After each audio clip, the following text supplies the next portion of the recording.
ओम पुरी जिन्होंने अपनी कामयाबी से ये साबित कर दिया था कि सलाहियतों के आगे दूसरी बातों की कोई ख़ास अहमियत नहीं। उन्होंने अपनी मखसूस अदाकारी से ना सिर्फ बॉलीवुड बल्कि हॉलीवुड में भी अपना ख़ास मुकाम बना लिया था। इन्हें बचपन ही से अदाकारी का शौक़ था।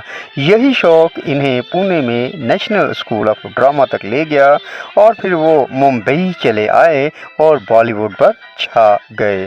फिल्म इंडस्ट्री में सैकड़ों फनकार आते जाते रहते हैं, कुछ मकबूलियत पाते हैं और कुछ तवील अरसे तक याद रखे जाते हैं, जबकि बेशतर फनकार वक्त गुजरने के साथ ही फरामोश कर दिए जाते हैं। ओम पुरी का शुमार उन फनकारों में किया जाता है जिन्हें लोग अरसे तक याद करेंगे। इसकी वजह यह है कि ओम पुरी एक बेहतरीन इंसान के साथ एक बेहतरीन अदाकार बल्कि एक बेहतरीन इंसान भी थे। उन्हें देखकर एक आम इंसान खुद को इनसे अपने आप को जोड़ लेता था। ये तो सभी जानते हैं कि बॉलीवुड की दुनिया चमक दमक वाली दुनिया है, जिसमें आमिर खान, शाहरुख खान, सलमान खान जैसे खुशनुमा चेहरे अदाकार कामयाबियां हासिल करते हैं। हीरो के तौर पर अगर फिल्म इंडस्ट्री में कदम जमाने हों तो लंबे तगड़े होने के साथ साथ गोरा चिटा होने की भी ज़रूरत होती है, मगर ओम पुरी में ये सारी बातें नहीं थीं। इसके बावजूद वो कामयाब थे। उनके अंदर बेहतरीन सलाहियतें, अदाकाराना सलाहियतें थी, जिसकी वजह से वो ना सिर्फ अलग किस्म के किरदारों को अदा करते रहे बल्कि हीरो भी फिल्मों में दिखाई दिए और कामयाब रहे। ओम पुरी का शुमार मुल्क के सफ़े अव्वल के फिल्मी अदाकारों में किया जाता है। उन्होंने अपनी मखसूस अदाकारी से ना सिर्फ बॉलीवुड बल्कि हॉलीवुड में भी अपना ख़ास मुकाम बनाया था। इनकी पैदाइश एक पंजाबी ख़ानदान में 18 अक्टूबर 1950 को हरियाणा के ज़िला अम्बाला में हुई थी, जो पहले ब्रिटिश ज़माने में पंजाब का हिस्सा हुआ करता था। ओम पुरी के वालिद का नाम टहक चंद पुरी था। वो इंडियन रेलवे में मुलाजमत करते थे। ओम पुरी की वालिदा का नाम तारा देवी है। ओम पुरी की विलादत के सिलसिले में उनके पास कोई सनद नहीं थी। उनके ख़ानदान वाले भी उनकी तारीख़ पैदाइश के सिलसिले में यकीनी तौर पर कुछ नहीं जानते थे। हालांकि उनकी वालिदा का कहना है कि वो 1950 में दशहरे के दूसरे दिन बाद पैदा हुए थे। मशहूर अदाकार मदन पुरी और अमरीश पुरी उनके चचेदार भाई थे।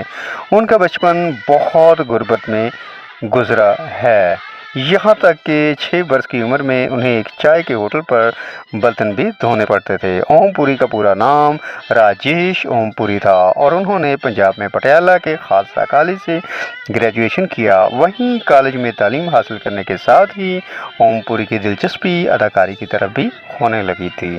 तालीम से फारिग होने के बाद वो चंडीगढ़ में एक वकील के यहाँ मुंशीगिरी की नौकरी करने लगे। इस दौरान कॉलेज के एक नाटक में ओम पुरी को अदाकारी करने के लिए दोस्तों ने बुलाया, जिसके लिए ओम पुरी ने अपने वकील बाज साहिब से 3 दिन की छुट्टी ले ली। लेकिन वकील साहब की ये बात ओम पुरी को बहुत नागवार गुजरी और उन्होंने वकील साहब से कह दिया कि अपनी नौकरी अपने पास रखें और मेरा हिसाब कर दें। जब ओम पुरी के कॉलेज के दोस्तों को इस वाक़े का पता चला तो उन्होंने कॉलेज के प्रिंसिपल साहब से इस बारे में बात की और प्रिंसिपल साहब ने ओम पुरी को कॉलेज में लैब असिस्टेंट की मुलाजमत दे दी। इस मुलाजमत में ओम पुरी को तनख्वाह के तौर पर 112 रुपये माहाना मिलते थे। जिस दिन कॉलेज में ड्रामा था, इसे देखने के लिए पंजाब के मशहूर थिएटर अदाकार हरपाल टिवाना भी आए हुए थे। ओम पुरी की अदाकारी को देखने के बाद हरपाल टिवाना ने उन्हें अपने थिएटर ग्रुप से जुड़ने की पेशकश की।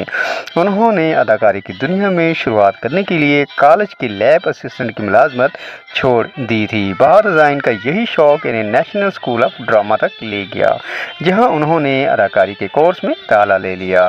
उन दिनों नसीरुद्दीन शाह और ओम पुरी NSD में बैचमेट थे। उन दोनों की दोस्ती तकरीबन 40 बरस तक रही। इस दौरान नसीरुद्दीन शाह ने कई बार ओम पुरी की माली मदद भी की। इस सिलसिले में ख़ुद ओम पुरी का कहना था कि अगर नसीर मदद नहीं करते तो वो कामयाबी के इस मुकाम तक कभी नहीं पहुंच पाते। ओम पुरी मानते थे कि जब उन्होंने NSD में दाखिला लिया था तब उनके अंदर खुद एतमादी की बहुत कमी थी, क्योंकि उनकी बुनियादी तालीम पंजाबी ज़बान में हुई थी। NSD में ही ओम पुरी की मुलाकात शबाना उज़्मा से हुई थी। बाद में इन दोनों ने एक साथ धारा वी मरतीब दंद, अल्बर्ट पेंटो को गुस्सा क्यों आता है और सिटी ऑफ जॉय जैसी कामयाब फिल्मों में यादगार किरदार अदा किए। पुणे के फिल्म एंड टेलीविज़न इंस्टीट्यूट में अदाकारी की बाकायदा तालीम हासिल करने के बाद 1976 में ओम पुरी बम्बई चले आए और कुछ दोस्तों के साथ मजमा थिएटर के नाम से अपना एक ज़ाती थिएटर ग्रुप कायम किया। लेकिन जहाँ तक इनकी अपनी अदाकारी के सफ़र की बात है तो उन्होंने एक मराठी नाटक घासी राम कोतवाल से शुरू किया था। इस दौरान ओम पुरी को बाल फिल्म समिति के ज़रिए बन रही फिल्म चोर चोर चुप जा में भी अदाकारी करने का मौका मिला। लेकिन इनकी बाकायदा पहली फिल्म 1980 में रिलीज़ होने वाली चंद परदेसी थी, जो कि पंजाबी ज़ुबान में थी।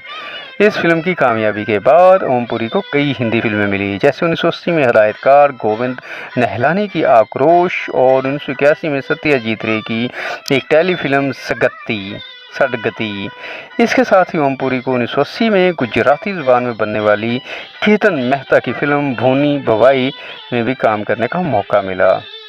हालांकि एक बासलाहियत अदाकार के तौर पर फिल्म आक्रोश से ही ओम पुरी के मुंबई की फिल्मी दुनिया में अपनी शनाख्त कायम कर चुके थे, मगर 1983 में गोविंद नहलानी की हदायत में बनने वाली फिल्म आरद सत्या ओम पुरी के फिल्मी कैरियर के लिए संग मील साबित हुई।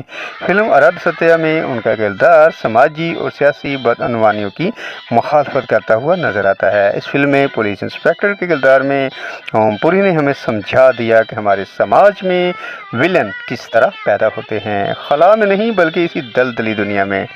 फिल्म आरद सत्या ओम पुरी की एक ऐसी फिल्म थी जिसमें उन्होंने अपनी मखसूस अदाकारी से ये साबित कर दिया था कि वो एक बासलाहियत अदाकार हैं।